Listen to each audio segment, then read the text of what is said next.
வணக்கம்.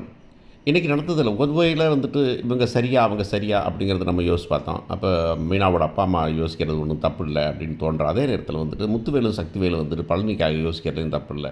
அவங்களுக்கு வந்துட்டு பாண்டி மேல கடுப்புலாம் இருந்தாலும் கூட, தம்பி வந்துட்டு திருட்டு பட்டோன்னே அந்த வீட்ல எல்லாரும் ஷாக் ஆனத நம்ம பார்த்தோம் நம்ம.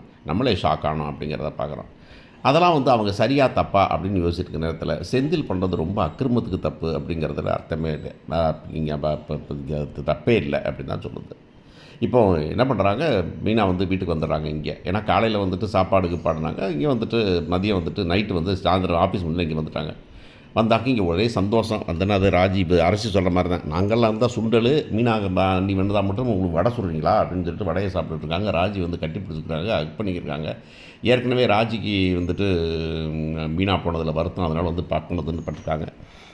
அப்போ பேசிகிட்டு இருக்காங்க. பேசிகிட்டு இருக்கும்போதே வந்துட்டு இன்றைக்கி இருங்கங்கிறாங்க. அந்த பொண்ணு எப்படி இருக்கிறது, நாங்கள் போகணும்ல, எனக்கு ஏதோ சேலை இருக்குல்ல, இங்கே இருக்கிற சேலையை கட்டிட்டு பேசாமல் இருங்க, எல்லாத்தையும் எடுத்துகிட்டு போயிட்டீங்க அப்படின்னு சொல்லிட்டு, இருங்க இருங்க அப்படின்னு சொன்னாங்க. இல்லை அங்கே பாப்பார்ல அப்படின்னு சொல்லிட்டு இருக்கும்போதே செந்தில் ஃபோன் வருது. பார்த்தீங்களா, அவரை பற்றி பேசினா ஃபோன் வருது அப்படின்னு செந்தில்கிட்ட பேசுகிறாங்க. செந்தில் சரி வா இப்போ காய்கறிலாம் வாங்கி அனுப்புகிறேன்ட்டு, என்னடா கேஸ் இல்லைன்னா என்னத்தடா காய்கறி வாங்கி, காலையில் இன்னும் டப்பாவே கழட்டி வைக்கல, அதுங்காட்டி எப்படா காய்கறி வாங்கி அனுப்பு அப்படின்னு.